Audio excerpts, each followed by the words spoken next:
Va començar amb una crisi sense precedents a la colla Verd Collserola. Temps ençà que la gent gausaca vivia en una greu manca de marro. Es palpava imperiosa la necessitat d'ampliar horitzons a terres llunyanes no explorades i ningú gosava sortir del caliu de la llarg sac cugatenca. I fora així, fins que un adoptat amb sobrenom de caní va ser entregat amb una missió que canviaria el destí per sempre.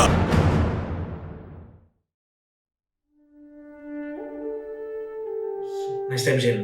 La colla té una crisi. Hem d'augmentar el número, necessitem salseo, necessitem marro i necessitem Víctor. Vale, exactament què estàs pensant? Què havíem de fer? Que és crear una comissió? M'has explicat més o menys en què consisteix aquesta idea. Necessitem que creïs una comissió per buscar gent. Ja hem buscat per Sant Cugat, hem buscat per Rodalies i no ens sortim, així que necessitem més gent, Víctor. Vale, exactament quin és el perfil de gent que busques? Què és el que necessitaries? Mira, el perfil exacte és aquest. Vale, i ben bé, per aquesta comissió de la que parles, quin és el pressupost del que gaudim? Doncs mira, el que comptem és això i aquest pressupost. Bueno, aquí tenim alguns cèntims, un botó i això pel local. Vale, Santi, doncs, compta amb mi.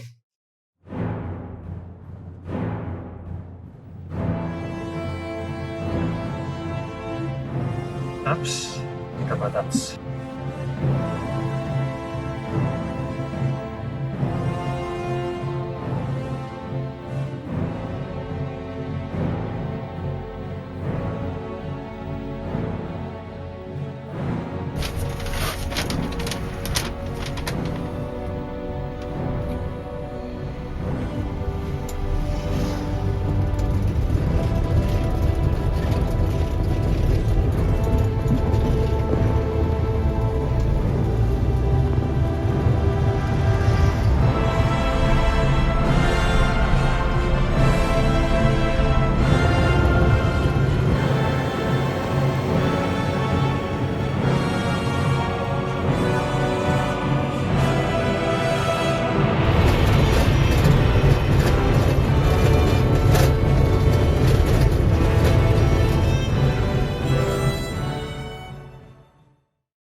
Quin soroll més estrany que fa aquest cavall? Que no és un cavall. És com un tractor, però més inútil. Doncs crec que hi surt algú de dins i ve cap aquí. No serà un gavatxo. Bon dia, pallassots! Què nais? Què tal pinta al matí? Molta feina? Doncs no gaire, ara tot just acabem de fer la segona becaina. Què coi carda un nano tan elegant per aquestes terres? El més important, què vol de naltros? Perdoneu, no he presentat. Jo sóc en Víctor, em diu Misto i ell és el Misto. Bueno, és que té una mica de fred. Et diuen com el teu gos? I li podem preguntar d'on ve? Bueno, doncs això venia a parlar amb vosaltres. Vinc d'un lloc on només hi ha diversió, riquesa i glòria. Sobretot, riquesa. Però li falta marro. Li falta una mica de senseïtat. I crec que vosaltres em podíeu ajudar. I què rebem nosaltres a canvi? Gallines? Una experiència inolvidable. De cas teniu res millor a fer? Doncs també té raó.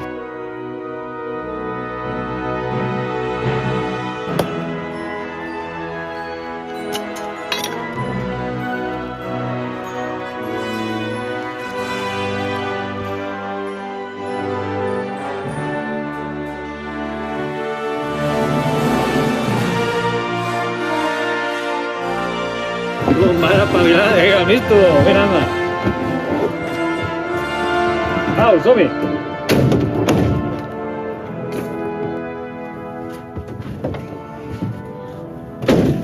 Voleu dir que estem fent bé? Això no ho recorda el noi aquell d'Igualada que va venir la setmana passada? El que ens va oferir vestimenta de franc, si anàvem amb ell. Sí, bueno, aquí ens han dit alguna d'uns troncs, que crec que per l'hivern ens pot anar molt bé. A mi m'ha ofert gallines. No ens estem deixant algú? Hòstia, la Clàudia!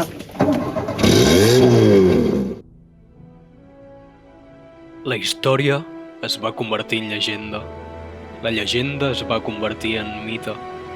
I tal com hom ha contemplat, així fou com es fundà el llegendari escamot bruc de Gausacs. Nois i noia, alegres i eixerits, van esdevenir coneixedors del progrés, l'edat contemporània i els castells. La Sílvia va arribar amb la missió clara de conquerir noves terres, però es va equivocar de colla. A dia d'avui segueix treballant en l'objectiu inicial, sense gastar-se un duro en copes. L'Oriol va agafar per primer cop una eina, concretament un pic i una pala. En l'actualitat, és dels millors picapedrers de l'Escamot. El Marc no va estar gaire per la missió del comandament, tot i un atractiu obvi, però va aconseguir una molt bona posició com a coordinador de tapataps. El Jan no va rebre cap gallina, però ha desenvolupat una profunda passió per les pizzas, i després de provar-les amb totes les fruites existents, ha acabat decidint que la seva preferida és la mallorquina. En Xevi va ser enxampat diversos cops intentant robar una camisa. Amb prou feines es va aconseguir que no es carregués a ningú a tall de pallaresa. Tot i això, la petita estima que allotja al baix cos del Xevi s'ha anat incrementant. Una mica. El misto, Víctor, va ser completament suspès del seu càrrec i la comissió va ser dissolta i enterrada al ben fons de la història dels Gausacs. La colla va deixar de posar-lo a pinyes per començar a posar el misto verdader.